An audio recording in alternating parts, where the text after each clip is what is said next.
thank you everyone for taking your time on Sunday to be able to gather around, be a little bit of nerds in transit and talking about open payment systems. And just before we dive into the topic, I wanted to introduce myself. Hello, transport enthusiasts. As Mickey said, I'm Armando Madero. I'm born in Monterrey, Mexico.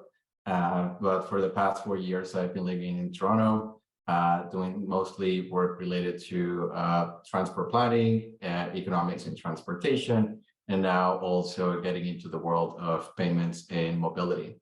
I studied economics back in Mexico. I also did a master's in transport economics back in the UK. And I love biking around the city. Toronto is amazing in the summer to do that. I also love rock climbing and cooking, especially Mexican food. And you can all follow me on my Twitter. I don't post it a lot, and also don't post a lot of very interesting things, but feel free to follow me. We can talk about transit and nerds as well on the web. And as Mickey said, I work at Rebel. And I love the name because it's pretty much the ethos of the company. And at Rebel, we are advisors, we are investors, and also we help our clients develop across transportation and mobility, also in urban development and infrastructure, and healthcare and the social sector. So all the things that we believe can have an impact to better quality of life of people around the world. So Rebel is based in the Netherlands, but we have around 10 offices across the world and around 300 consultants.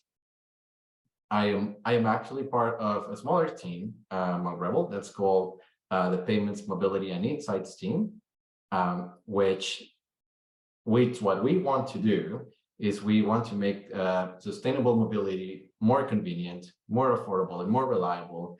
And by doing that, we work with the public and the private sectors, and we harness the power of data and also the payments ecosystem to be able to do that. So make it easier for people to move around using the modes that they see as more convenient. And this exactly topic around how we want to do or enable payments in transit and what does that mean is exactly the topic that we're going to be talking about today. And I don't know if you've noticed, but, and I'm going to be dating myself potentially here, but when I was younger, and when I was a kid and everything, I used to go to the corner store and everything, and I used to go and pay with cash, right? And when my mom used to go to the supermarket as well, she would take her credit card, and the cashier will take a huge machine and a carbon paper and just kind of slide the card, try to get the carbon copy numbers. And it was just such an archaic, well, now that we're looking backwards, it's such an archaic machine, and took ages to be able to pay with your credit card when you were buying something, etc.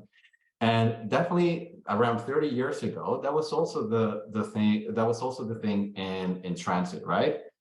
You would need to, in some parts of the world, you still have to. You have to go and buy your paper ticket using cash. And if you don't have the exact change, it's an issue and it's a hassle. And then people are lining up to pay for that. And some agencies as well have moved to paying with either magnetic stripe cards, such as it was the case in New York. But most of them also moved to something, some smart cards, if we want to put it that way. Where you take your money, you put it in as a balance in the car, you top it up, and then you're able to use that in transit, right?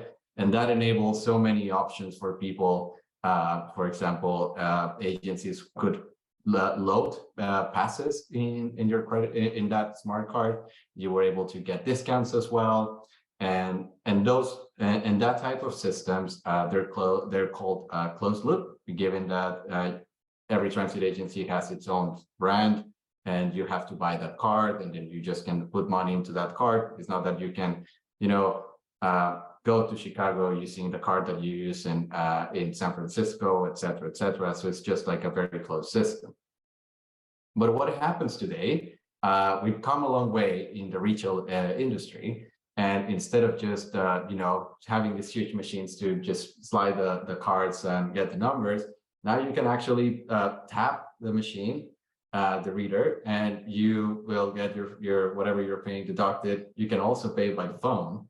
And that has been make paying for things much more convenient, right? And because we are getting used to that as people who, buy things and everything, transit has to catch up. And this is something that a lot of agencies around the world have been doing. They're being allowing for people to use their bank cards and the mobile phones to pay for transit. And being able to do so, it is called open loop. That type of systems, when you go in and you use any bank from the world, and you're just able to tap into your bus whenever you want to use it without the needing of having that the transit card, without the need of having a cash on you and everything, has created a little bit of a revolution. And you will say, well, this is new, not everybody has it. But actually, this has been growing quite significantly around the world. In North America, around 22 agencies have or accept some sort of open loop payment. And of course, Europe is at the forefront of it, but also other parts of the world, such as Latin America as well, have been experimenting with allowing for the use of bank cards to pay for transit and making it easier for riders.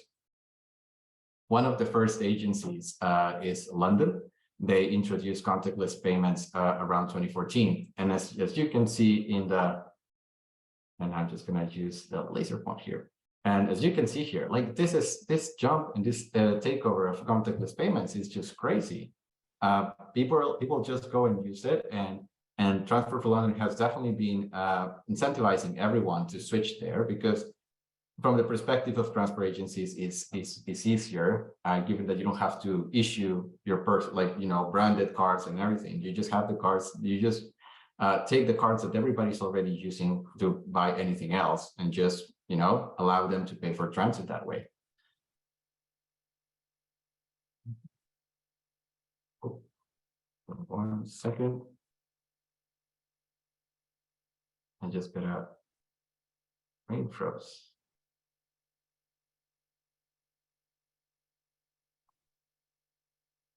Apologies for that. It is the laser point. Right. Back on track. So let me know if you can see my screen again. Perfect. So what is going on right now? Even systems, Transport for London right now has around 61% of people, paying for transit, just using their bank cards. And other agencies such as MTA in New York, even though they just released their new Omni payment system, allowing to pay with bank cards in 2019, and we know that it was it was starting slowly, then the pandemic hit, and it created issues, and of course had an impact on ridership. But now at the end of 2022, around 40% of people who were using MTA in New York paid with open loop. And also, what is fascinating as well is that from that 40%, 70% of those just use mobile wallets, meaning having a card, and a virtual card in their phone, and just tapping the system with that. And the benefits of open loop systems is, as we were discussing before, and trying to mimic what you see in the retail industry, is that it improves the rider experience because it makes it seamless for everyone, right? Sometimes you have to go and top it up, go to the machine in the station or whatever, or at the bus stop. You have to put money in it, and then you have to take your time. Sometimes also you have the embarrassing situation where you just don't have enough balance in your transit card, and you just are kicked out of there. You cannot just access the system, and that just being allowed to do that with your bank card, that makes an overall a better experience. As well, one of the things, if you're lower income and you live day to day, if you need to the need to use a transit card to access transit, you have to go and convert your dollars into transit dollars, right? You have to put money into the card, and that just you cannot take that back, right? So sometimes if you actually need that money, you're just not able to use it. So using open loop payments actually reduce the need for that. You just don't have to do it, and you have your dollars, and you can just choose where you want to spend that money on. Also, one advantage as well is that if there needs to be, if you can access discounts if you're an elder person, or you're a student, or you're lower income and you want to access a program in your given by your local transit agency. The idea is that you can connect your bank card to that discount, and you just don't need to have an additional card, or you don't need to go and get a special transit card with your photo and saying that you are a member of a special program and everything. It's a little bit more dignified as well. And of course, if you're a rider with disabilities and you just, when you're using transit, it's a little bit more difficult for you to, take out your pass or take out your cards and everything. The benefit of using open loop systems as well is that you can access them, or you can pay using different fare media, right? So for example, a smartwatch, you just don't really have to move that. But there is a but. This sounds really good, but what happens if you don't have a bank account or a card, right? And that is when it becomes a little bit of an issue. You cannot access these benefits. And in the US, around 25 million people, or US adults in the US, are not fully banked. And what do I mean about being fully banked? The World Bank has two classifications, being unbanked or underbanked. Unbanked means that you just don't have a bank account because of reasons.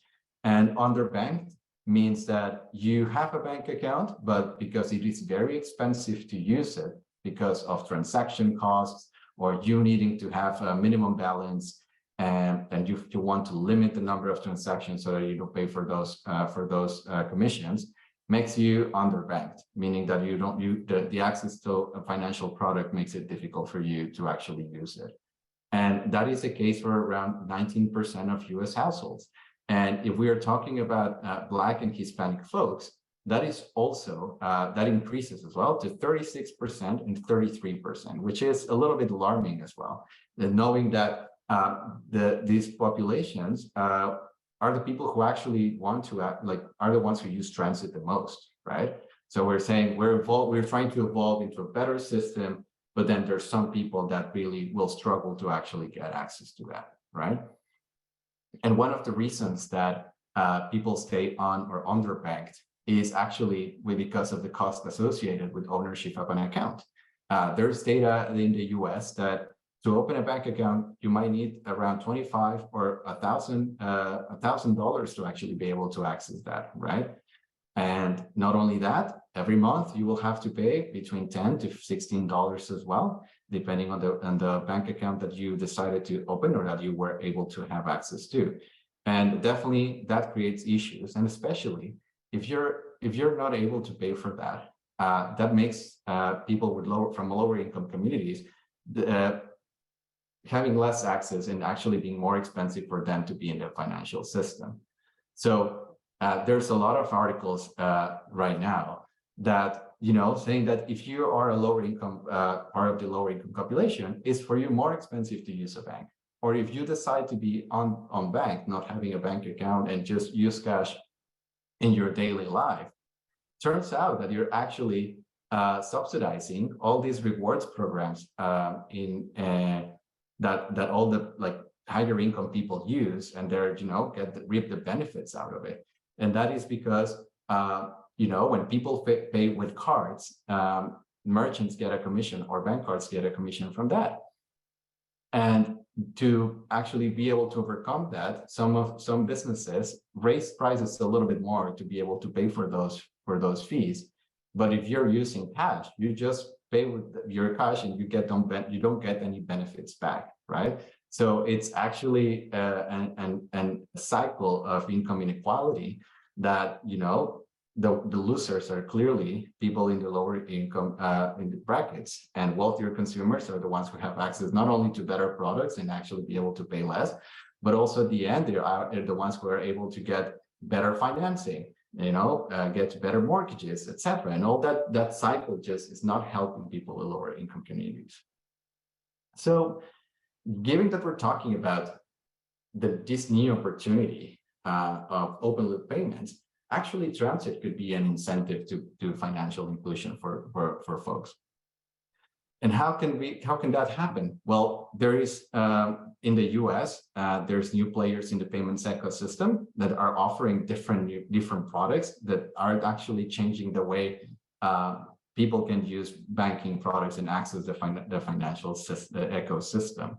And of course, this is not a trend that only is happening in the US, but around the world as well. And that is a benefit in a wave that transit could actually start riding on, and be able to, with the right, the alignment of incentives, actually be able to provide people who are unbanked and underbanked with products that they can not only use for transit, but also can use on their daily lives. Because one thing is that financial inclusion is equity. And being able to leave a footprint in the financial ecosystem can actually help you to get better credit scores, but and also learning about how much you're spending, or getting better, more literacy about the financial world.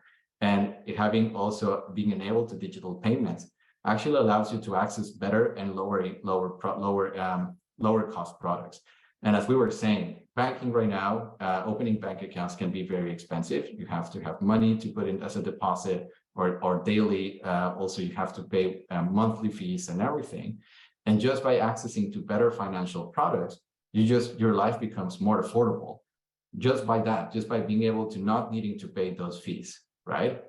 And also, when you're having a financial footprint in the ecosystem as well, you are able to access other types of products, in the medium and longer term. And that just also makes you it gives you dignity and respect when you're accessing this. And in the longer term, even can give you the opportunity to access better housing or better jobs, of course. And I don't mean that just one financial product can help you that, but this could be a road to actually be able to join the financial ecosystem, right? And that's just much better than the current situation where you're just using cash and actually paying for higher income populations rewards programs. So we know that mobility, can give access to mobility can actually give you better access to community, and also give you access to jobs, to education, to health and fun when everything is aligned and everything works. But wouldn't it be very interesting to also say that mobility can also give you access to options to build credit, to give you access to the financial world? And this is something that at Rebel I've been working on, and I have a couple very interesting case studies that are pilots and are just the beginning of that, for example. But demonstrates a very interesting potential on financial inclusion and transit.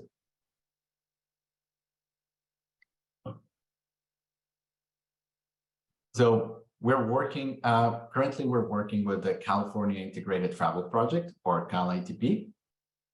And CalITP is a program across California where the state is looking to enable and reduce the barriers to transit through technology. So allowing for agencies to pay with to integrate open loop payments in their transit systems, and also doing other very cool things around data, and improving how agencies share data to other different providers around their services, where their buses are, et cetera, et cetera, et cetera. But now we want, in this case, we're focusing on open loop payments and how they launched open loop payments at Monterrey Salinas Transit. And knowing and understanding that when you launch open loop payments, you also have to address the issue of financial inclusion, and including underbanked and unbanked populations. CalITP worked with Cash App to be able to showcase a pilot allowing for money deposits, and people could get a Cash App card and be able to deposit money at CVS and Walgreens, at 7-Eleven. And that would only, every time they would load cash, that will just only cost $1. And actually that fee is currently 1/4 of other products that are available in the market. So just by that, you just have you better access to a better product, and you can upload up to $500. And the coolest thing is that you can not only use it for transit, you just have a digital card that you can pay transit with. And also you can use it for other things and access other digital services, if you want, other mobility services as well. And that just opens the doors to a whole new world, right? A very interesting fact that we got from this pilot is that from all Cash App taps that happened at MST, 30% were from new users. So there was a lot of interest from people to actually be able to access digital payments, right? Also, another very interesting demonstration that we're working on currently is that we're working with CalATP and also with a grant from California GoBiz and Valican, which is a nonprofit organization. We recruited around 150 low-income participants and gave them prepaid contactless cards that will be loading up to $1,000 for their mobility needs. And the idea was just to help understand what would be the behavior using different modes of transit, and not only taking the bus, but also using micromobility. And if they were also part of the program of electric vehicles as well, they could actually be able to charge their electric vehicles at public station using the cards, right? And the idea is to get people and get insights from folks to actually understand how familiar they feel with the use of bank cards and the possibility of using digital cards, digital wallets, and also to understand how effective would be for governments to actually administer these programs, and also get insights on how easy it is for people to travel using different modes and transit providers. And when we were talking about what are the benefits of open loop systems, these four are really important. But in my opinion, also open loop systems with the right incentives can help expand financial interest and inclusion for un- and underbanked people. And I mean, the question we had at the very beginning, are open loop payments transit equitable? Well, with the right incentives, it could actually open the door to more financial inclusion and hence more equity. And I think that's it for me. I don't know if anyone has any questions.